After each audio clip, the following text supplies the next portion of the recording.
সাংবাদিকদের কোনোটা 2 বছর কোনোটা 3 বছর ধরে ঘুরছিল। সেটা হলো মোটর ভেহিকেলস অ্যাক্ট অনুযায়ী আমাদের অনেকগুলো জরিমানা হয়েছে। এটা আসলে আইন অনুযায়ী জরিমানা করা হয়েছে। এখানে ট্রাফিক দপ্তরের কোনো ধরনের ভুল নেই, কারণ এখন সব ক্যামেরা আছে, যেখানে কারোর হেলমেট ছিল না।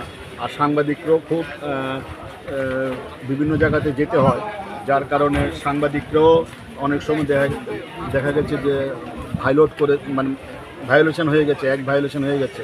তো দীর্ঘদিন ধরে বহু ফাইন জমেছিল।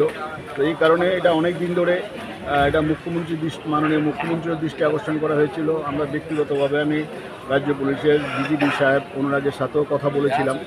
তখন এটা লোক আদালতে পাঠানোর একটা ব্যবস্থা হয়েছে। তখন আমি আর অভিষেক দে মিলে, রঞ্জিত ছিল, অভিষেক দেববর্মাও ছিল, আমরা সবাই একটা টিম করে এসে আমরা গেলাম, আমরা সিজিএম সাহেবের সাথে দেখা করলাম।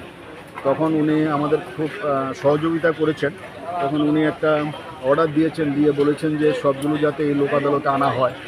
যতটুকু পারা গেছে এইগুলো লোক আদালতে এসছে, আরও কিছু কিছু বাকি আছে। তো আমার যতটুকু দেখা গেছে, যতটুকু আমি দেখেছি, কারণ আমরা পরশু দিনও আমি আর অভিষেক এসে মিটিং করে গেছি, এর আগেও একবার এসছি।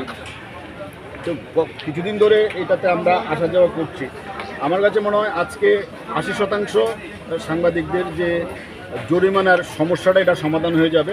মিনিমাম একটা ফাইন করা হচ্ছে, মাত্র 100 টাকা ফাইন করা হচ্ছে।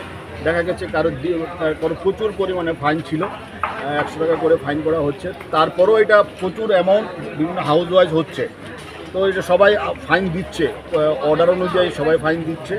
আর যে সবাই কাটতে